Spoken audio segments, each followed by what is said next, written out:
بچہ آیا کہ بادشاہ سلامت سے کہا کہ ابا جی سمجھ نہیں آئی، بڑا مارا ہے استاد۔ تو سیانے تھے نا بادشاہ، یہاں تو قاری صاحب روز کٹہرے میں کھڑے ہوتے ہیں، مولوی صاحب آپ نے میرے بچے کو کیوں مارا ہے؟ آپ 8,000 کے مولوی ہیں، میرا کئی کروڑ کا بچہ ہے، سویرے بدل لیں گے، خبردار آپ نے بچے کو ہاتھ لگایا، اپنی نصیحت میں رہے معاذ۔ جو قومیں استادوں کو کٹہروں میں کھڑا کرتی ہیں وہ ترقی نہیں کر پاتی، جو استادوں کو کٹہروں میں روز کھڑا کرتے ہیں۔ کہا ابا جی بڑا مارا ہے، تو والد بڑے سمجھدار تھے، کہنے لگے بیٹا استاد باپ ہوتا ہے، وہ زیادتی نہیں کرتا، کوئی بات ہوگی میں تیرے استاد کو کٹہرے میں نہیں بلاؤں گا۔ اماں سے بات کی، اماں کہنے لگی بیٹا میں تیرے باپ سے کیسے بات کروں، ڈارا۔ وقت گزر گیا، 22 سال بیت گئے، 22 سال گزر گئے، بادشاہ کا انتقال ہوا، شہزادہ تخت پہ بیٹھا، پہلا حکم یہ دیا کہ میرے استاد کو بلاؤ، پہلا حکم۔ استاد جی بوڑھے ہو گئے تھے، چھڑی کے اوپر ٹیک لگا کے آئے اور بھویں سفید ہو کے جھک گئی تھیں، یوں آنکھ کھول کے بڑی مشکل سے دیکھا، کہنے لگے شہزادے حکم ہو۔ کم میں شہزادہ نہیں، اب میں بادشاہ بن گیا ہوں۔ استاد جی 22 سال بیت گئے، آپ نے مارا تھا، پر وہ درد چونکہ زیادتی کی تھی، میرا قصور کوئی نہیں تھا، تو نہ میری روح سے درد گیا ہے نہ میرے جسم سے گیا ہے، میں بے اختیار تھا، پوچھ نہیں سکتا تھا، آج با اختیار ہوا ہوں۔ سب سے پہلے پہلا حکم آپ کو دیا، بلایا ہے، بتائے کیوں مارا تھا، کیوں مجھے مارا تھا، میری زیادتی بتائے۔ تو استاد، بوڑھے استاد کی آنکھیں آنسوؤں سے بھر گئی، کہنے لگے بیٹے بس آج کے دن کے لیے مارا تھا، یہ جو دن آ گیا نا میری زندگی میں اس لیے مارا تھا، یہ میں چاہتا تھا میری زندگی میں وقت آئے، آج کے بس میری مراد پوری ہو گئی۔ کہا صاحب کس لیے، مجھے بھی سمجھائے۔ آپ فرمانے لگے کتنی دیر ہو گئی تجھے مار کھائے ہوئے، کتنا زمانہ بیت گیا؟ کہنے لگا 22 سال۔ فرمایا زخم بھولے تو نہیں، درد ختم تو نہیں ہوئی، تمہیں بات 1 منٹ کے لیے بھی تمہارے حافظے سے محو تو نہیں ہوئی؟ کہ استاد جی روز رات کو یاد آتی، روز خیال آتا تھا۔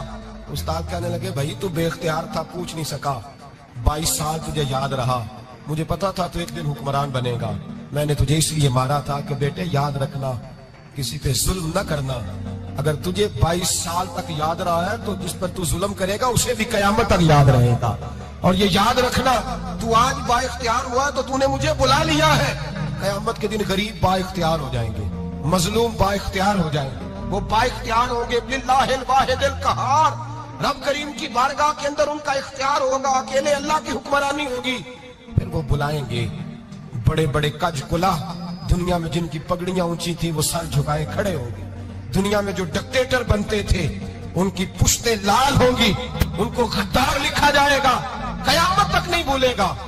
ظلم کرنا تو سوچ سمجھ کے کرنا، اتنا کرنا جتنا تم سہ سکتے ہو، اتنی زیادتی کرنا جتنی قیامت میں تم برداشت کر سکتے ہو۔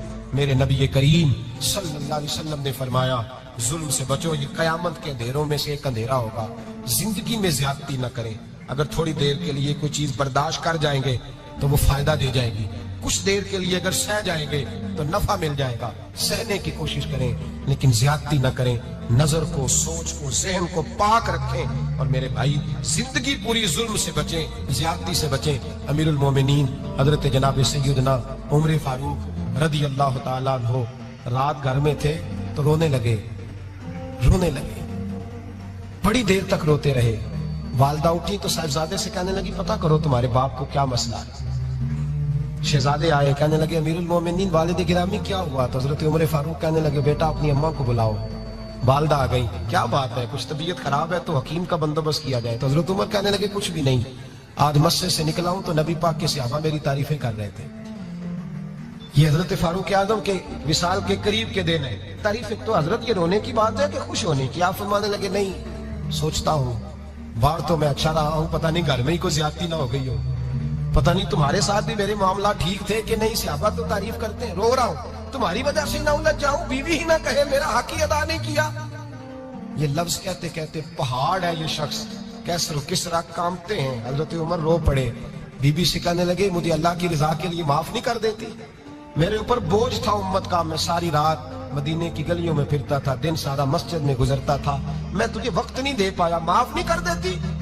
تو زوجہ کہنے لگی نہیں عمر، میں نے بھی زندگی میں اپنا کوئی سکھ چین نہیں دیکھا، کوئی چاؤ پورا نہیں کیا، میں کیسے معاف کر دوں، میں نہیں معاف کرتی۔ حضرت عمر زمین پہ بیٹھ گئے، رونے لگے، کہنے لگے چل معاف کر دے، کہنے لگی ایک وعدہ کرو، قیامت